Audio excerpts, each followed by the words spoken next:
Көктемгі әуен. Алматының сәуір айындағы жаңбыр жылы еді. Аспаннан себезгілеп жауған тамшылар қала көшелерін жуып, айналаға ерекше хош иіс сыйлайтын. Дәл осындай бір жаңбырлы кеште Әлия қолындағы қол шатырын бір қолымен ұстап, асығыс аялдамаға беттеді. Оның шашының ұшына жаңбыр тамшылары қонып, жеңіл пальтосының етегі дымқыл тарта бастады.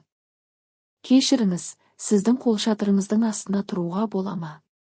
деп қасынан өтіп бара жатқан бір жігіт сыпайы даусың естілді. Әлия жалт қарады.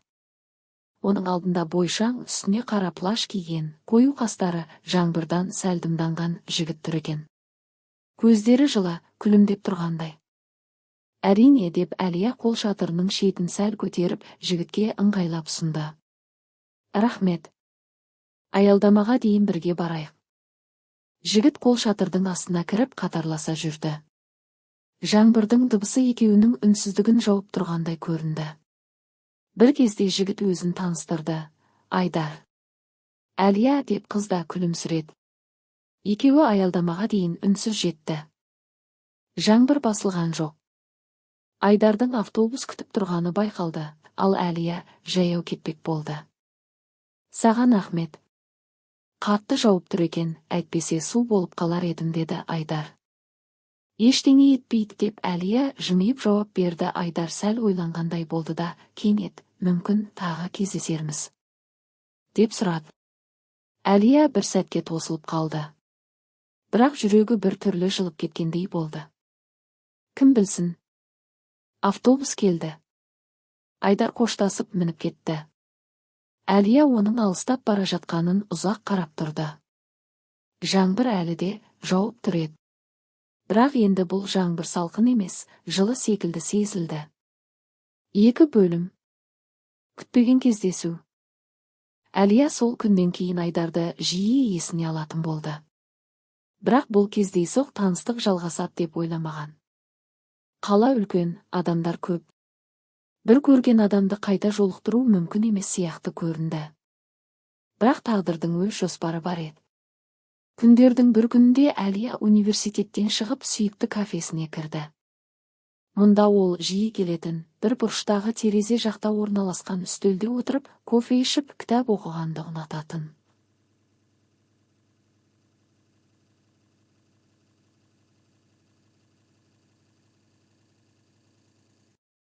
Бүгінде әдеттегідей американоға тапсырыс беріп, романтикалық хикаяға толы кітабын парақтап отырған. Бір кезде қасындағы үстелден таныс дауысы естілді. «Кешіріңіз, біз тағы да кездестік-ау деймін». Әлия басын көтеріп қарады да, таңданысын жасыра алмай жымиды. Айдар. Қолында кітап, үстінде сол баяғы стильді пальтосы.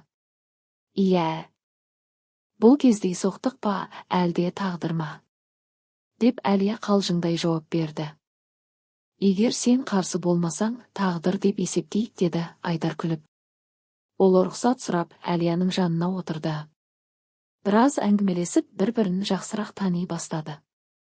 Айдардың сәулетші екенін, саяхаттауды жақсы көретінін, фортепианода ойнай алатынын білгенде, Әлияның қызығушылығы одан сайын артты.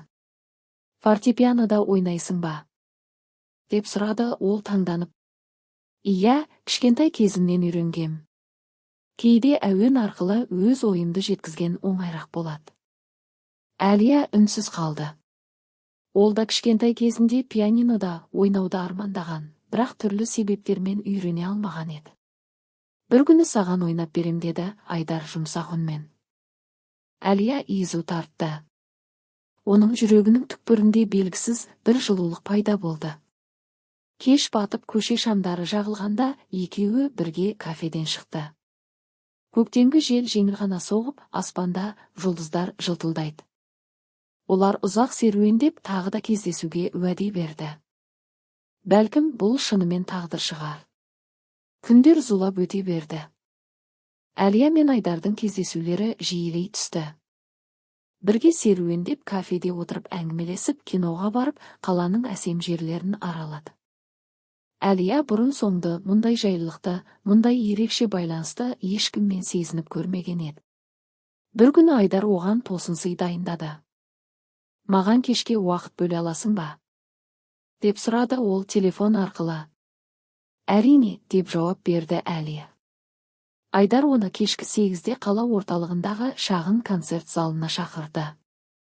Бұл жер Әлияға таныс емес еді, бірақ іші өте әдемі екен. Жылы шамдар, ағаш орындықтар, сахнаның ортасында үлкен қара рояль тұр. Бұл жерге не үшін келдік? Деп сұрады Әлия күлімсіреп. Сен пианиноны жақсы көресің ғой. Бүгін мен саған бір әуен ойнап беремін. Әлия таңданысын жасыра алмады. Айдар сахнаға көтеріліп, рояльдің қақпағын ашты. Залдағы жарық сәл күңгірт тартты да, тек сахнаға бағытталған шам ғана жарқырап тұрды. Алғашқы ноталар сыбырлай бастады.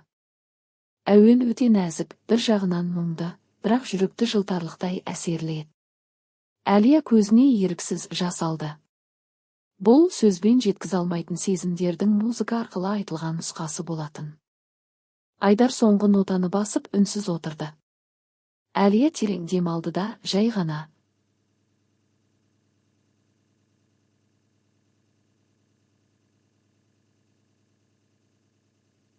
Ғажап, деді сыбырлап. Бұл менің саған арналған әуенім, деді Айдар жай ғана. Әлия, мен сенің жанында болған кезде ғана осындай әуендерді сезіне аламын. Қыз оның сөзіне бірден жауап бере алмады. Жүрегі қатты соғып тұрды. Ол Айдардың көзіне қарағанда онда шынайылықты, жылулықты көрді. 4 бөлім. Жүректегі әуен. Әлия терең дем алды. Оның жүрегі жарыла жаздап тұрды. Бұрын соңды мұндай сезімді бастан кешіріп көрмеген еді. Айдардың сөзі, оның қарасы, әуені, бәрі Әлияның жан дүниесін баурап алғандай. Айдар, деді ол жай ғана. Айдар үнсіз жымиып көзін төмен салды. Оның да жүрегі дүрсілдеп тұрғандай көрінді. Әлия сезімін дәл қазір сөзбен жеткізе алмайтынын түсінді, бірақ Айдар оның көзінен бәрін оқып тұрғандай еді. Кешке не істейсің? Деп сұрады жігіт бір сәттен кейін. Әзірге ештеңе жоспарлаған жоқпын. Онда маған бір жерге баруға көмектесесің бе? Әлия басын изеді. Айдар екеуі сыртқа шықты. Кешкі Алматы ерекше көркем еді, қала шамдары жымыңдап, көктемгі ауа сәл салқындау болса да, ерекше бір жылылық сезілетін. Олар біраз серуендеп, Айдар Әлияны бір көрмеге алып барды. Бұл жерде түрлі картиналар қойылған екен, табиғаттың, қаланың, адамдардың суреттері.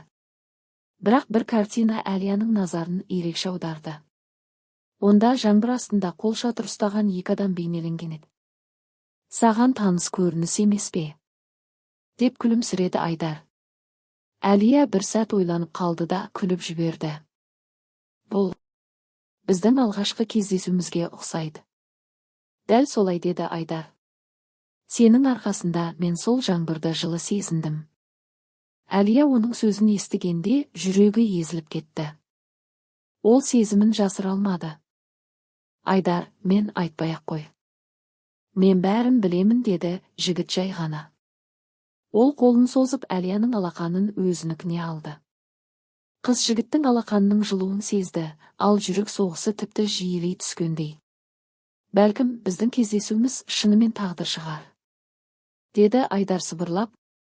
Иә, тағдыр, деп күлімсіреді Әлия. Сол сәттен бастап олардың жүректері бір әуенмен соға бастады. Жаңбырлы кештен басталған хикая енді шынайы махаббатқа ұласқан еді.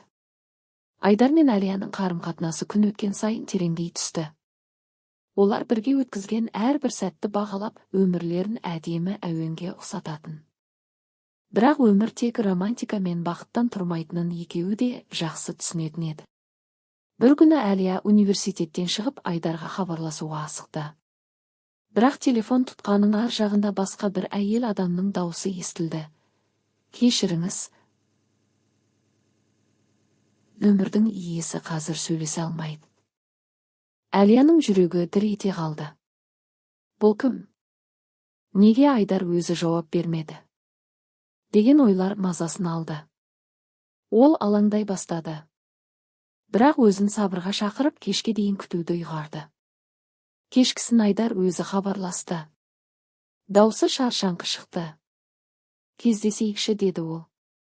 Олар бұрынғыдай кафеде емес, қала шетіндегі тыныш саябақта кездесті.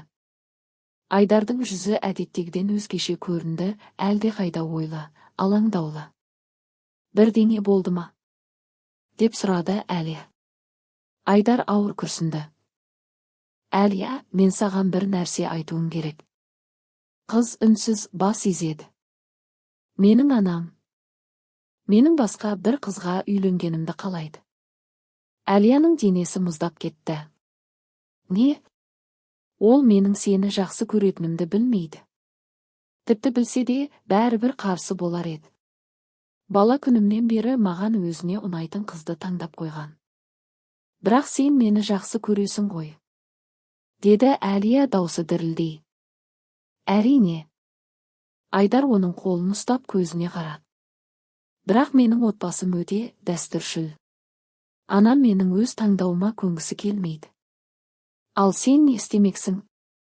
Айдар үнсіз қалды. Оның көзінен қиналыс анық байқалды. Менің не істейтінімді өзім де білмеймін, деді Айдар ауыр күрсініп. Әлия оның қолын ақырын тартып алды. Жүрегі дүрсілдеп, жан дүниесін белгісіз қорқыныш биледі. Сонда сен анаңның айтқанын орындап, мені тастап кетпексің бе? Айдар оның көзіне мұңлы қарады. Жоқ, мен сені ешқашан тастамаймын. Бірақ менің анам жалғыз. Әкем ертеректе қайтыс болғаннан кейін, ол мені жалғыз өсірді. Мен үшін оның жүрегін ауырту қиын. Әлия терең дем алды.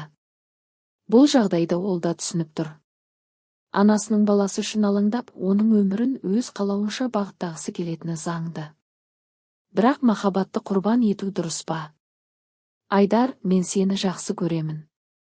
Бірақ өз бақытың үшін күресуге дайын болмасаң, мен бұл қарым-қатынастың мәні бар ма, жоқ па, білмеймін. Айдар қолын шашына жүгіртіп көзін жұмды. Мен саған жауап бере алмаймын, Әлия. Бірақ бір нәрсені анық білемін, мен сені жоғалтқым келмейді. Онда дәл қазір шешім қабылда, деді қыз батылдықпен. Айдар үнсіз қалды. Ол қазір өз өміріндегі ең маңызды таңдау жасауы керегенін түсінді. Бір жағы анасы, оны өмір бойы бағып-қағып өсірген жақыны. Екінші жағы Әлия, оның жүрегін жаулап алған, жанын түсінетін нағыз сүйіктісі. Маған уақыт берші, деді ол ақыры. Әлия көзін төмен салды. Жақсы. Бірақ тым көп күтпеймін, Айдар. Қыз бұрылып ақырын жүре бастады. Ол жігіттің артынан тоқтататынын сезді. Бірақ Айдар үнсіз тұрды. Әлия көзіне келіп қалған жасты көрсетпейін деп жылдан басып көше бойымен кетіп бара жатты. Айдар болса әлі де орнында қалшиып тұрған күйі қала берді. Оның жүрегі екіге жарылып, жан дүниесі күресіп жатты. Айдар сол түні ұзақ ойланды. Жүрегі мен ақылын таразыға салып, екі жаққа да әділдік іздегендей болды. Бір жағында оны өмір бойы мәпелеп өсірген анасы, екінші жағында болашағын бірге елестететін сүйіктісі. Таңға жуық жігіт шешім қабылдады. Ертеңде ол анасына барып, бәрін ашық айтуға бел буды. Анасы қонақ бөлмеде шай ішіп отырған.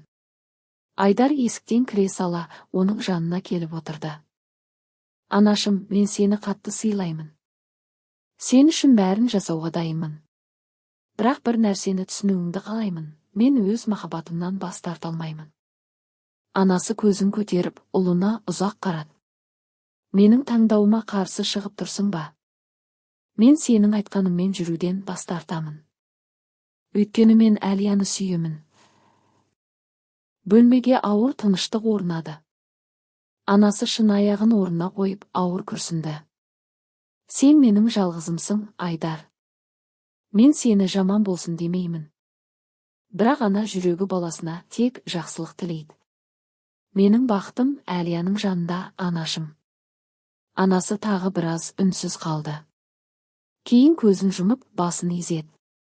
Егер сен оны шын сүйсең, мен ештеңе дей алмаймын. Айдардың жүрегінен ауыр жүк түскендей болды. Ол анасының қолын ақырын ұстап, «Рахмет, анашым». Айдар бірден Әлияға хабарласты. Бірақ қыз телефон көтермеді. Оның шынымен ренжігенін түсінді. Сондықтан дереу оның үйіне баруға асықты. Сол сәтте Алматы тағы да жаңбырға шомылып тұрды. Көктемгі нәзік тамшылар көше шамдарының жарығымен шағылысып, ерекше романтикалық атмосфера сыйлағандай. Айдар асыға басып Әлияның үйіне жақындай берді. Бірақ дәл сол кезде ол қызды үйінің алдында қол шатыр ұстап тұрған күйі көрді. Әлия аспанға қарап әлденені ойлап тұрғандай. Оның жүзі мұңды көрінді. Айдар бір сәт кідіріп қызды сырттай бақылады. Бірақ одан әрі шыдамай, батыл қадаммен жақындады. Әлия. Қыз селт етіп артына қарады. Айдарды көргенде көзіне сенбегендей болды. Сен мұнда не істеп жүрсің? Сенен кешірім сұрауға келдім. Әлия үндемеді. Тек қолындағы қолшатырын қаттырақ ұстады. Мен шешімімді қабылдадым, деді Айдар сенімді дауыспен. Мен сені таңдадым, Әлия. Қыздың жүрегі бір сәт тоқтап қалғандай болды. Шынымен бе? Иә. Мен анама бәрін айттым. Ол менің бақытым үшін келісімін берді. Әлияның жанарына жас үйірілді. Бірақ бұл жолы ол қуаныштың жасы еді. Айдар оған бір қадам жақындап қолынан ұстап, мен сені сүйемін, Әлия. Қыз еріксіз жымиып жіберді. Мен де сені сүйемін, Айдар. Сол сәтте жаңбыр күшейе түсті. Бірақ олар ештеңені сезбегендей тек бір-біріне қарап тұрды. Айдар қолшатырды шетке қойып Әлияны құшағына алды. Бұл жаңбыр олардың алғашқы кездесуін еске салды. Бірақ бұл жолы екеуі де бір-біріне деген сезімдеріне сенімді еді. Жаңбырдың астында тұрып, олар өздерінің махаббат әуенін тапқандай болды.